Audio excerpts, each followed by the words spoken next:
ಕೋಟೆನಾಡು ಚಿತ್ರದುರ್ಗದಲ್ಲಿ ಬಿಎಸ್ವೈ ಅಭಿಮಾನ ಉತ್ಸವಕ್ಕೆ ಕೌಂಟ್ಡೌನ್ ಶುರುವಾಗಿದೆ.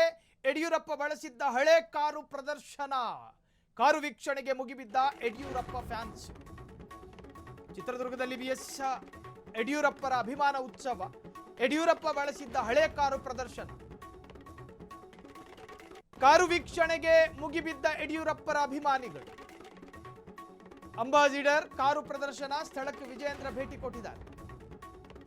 ಮುಖಂಡರ ಜೊತೆ ಅಪ್ಪನ ನೆಚ್ಚಿನ ಕಾರು ವೀಕ್ಷಣೆ ಮಾಡಿದ ವಿಜಯೇಂದ್ರ.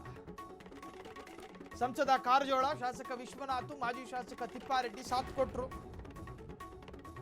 ಅಂಬಾಸಿಡರ್ ಪಕ್ಕದಲ್ಲಿ ಅವ್ರು ತುಳಿದಿರೋ ಹಳೆ ಸೈಕಲ್ ಇದ್ದಿದ್ರು ಚೆನ್ನಾಗಿರುತ್ತಿತ್ತು ಅಂತ ಹೇಳಿ ಒಂದಷ್ಟು ಜನ. ಯಾವ ಬಿಜೆಪಿಯನ್ನ ಕರ್ನಾಟಕದಲ್ಲಿ ಬೀಜ ಬಿತ್ತಿ ಅದನ್ನ ಮರವಾಗಿಸಿದ ಯಡಿಯೂರಪ್ಪ, ಆ ಯಡಿಯೂರಪ್ಪರು ಆರಂಭಿಕ ದಿನಗಳಲ್ಲಿ ಬಳಸ್ತಾ ಇದ್ದಂತಹ ಅಂಬಾಸಿಡರ್ ಕಾರು. ಈ ಅಂಬಾಸಿಡರ್ ಕಾರಲ್ಲಿ ವಿಶೇಷತೆ ಏನು ಅಂತ ಕೇಳಿದ್ರೆ, ಒಬ್ಬ ಸಾಮಾನ್ಯ ವ್ಯಕ್ತಿ ಒಂದು ರಾಷ್ಟ್ರೀಯ ಪಕ್ಷದ ಅಸ್ತಿತ್ವವನ್ನು ಉಳಿಸಬಹುದು ಎನ್ನುವಂತಹದಕ್ಕೆ ನಿದರ್ಶನ ಇದು. ಅಂಬಾಸಿಡರ್ ಕಾರಲ್ಲಿ ನಿರಾತಂಕನಾಗಿ ಕೂತ್ಕೊಂಡು ಪ್ರಯಾಣ ಮಾಡಿಲ್ಲ BS ಯಡಿಯೂರಪ್ಪ. ಆ ಕಾಲಘಟ್ಟದಲ್ಲೇ ಒಂದು ಸ್ಥಾನವೂ ಇಲ್ಲದಂತಹ ಬಿಜೆಪಿ ಶುದ್ಧ ಶೂನ್ಯ ಆಗಿದ್ದಂತಹ ಕಾಲಘಟ್ಟದಲ್ಲಿ ಅಂಬಾಸಿಡರ್ ಕಾರಲ್ಲಿ ಕೂತ್ಕೊಂಡು ಬೇರೆ ಬೇರೆ ತರಹದ ಸ್ಟ್ರಾಟಜಿ, ಬೇರೆ ಬೇರೆ ತರಹದ ತಂತ್ರ, ಕಾಂಗ್ರೆಸ್ ಎನ್ನುವಂತಹ ಸುಭದ್ರ ಕೋಟೆಯನ್ನ ಹೆಂಗೆ ನಾವು ಭೇದಿಸೋದು ಅನ್ನುವಂತಹದ್ರ ಬಗ್ಗೆ ಸುದೀರ್ಘ ಚರ್ಚೆ. ಈ ಅಂಬಾಸಿಡರ್ ಕಾರ್ಗಳ ಕಿಟಕಿ ಕಿವಿ ಇರ್ತಿದ್ರೆ ಕತೆ ಹೇಳ್ತಾ ಇತ್ತು.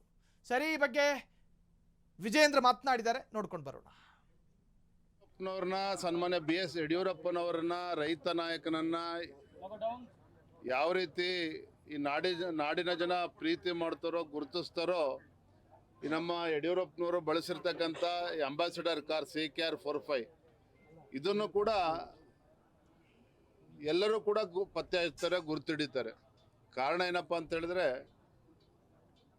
ಭಾರತೀಯ ಜನತಾ ಪಾರ್ಟಿ ಕೇವಲ ನಗರಕ್ಕೆ ಸೀಮಿತ ಆಗಿರ್ತಕ್ಕಂಥ ಭಾರತೀಯ ಜನತಾ ಪಾರ್ಟಿಯನ್ನು, BJPಯನ್ನು ಹಳ್ಳಿಗೆ ತೆಗೆದುಕೊಂಡೋಗಿ ಪಕ್ಷದ ಸಂಘಟನೆಯನ್ನು ಬಲಪಡಿಸ್ತಕ್ಕಂಥ ನಿಟ್ಟಿನಲ್ಲಿ ರೈತ ನಾಯಕರು, ಹೋರಾಟಗಾರರಾಗಿರುವಂಥ BS ಯಡಿಯೂರಪ್ಪನವರ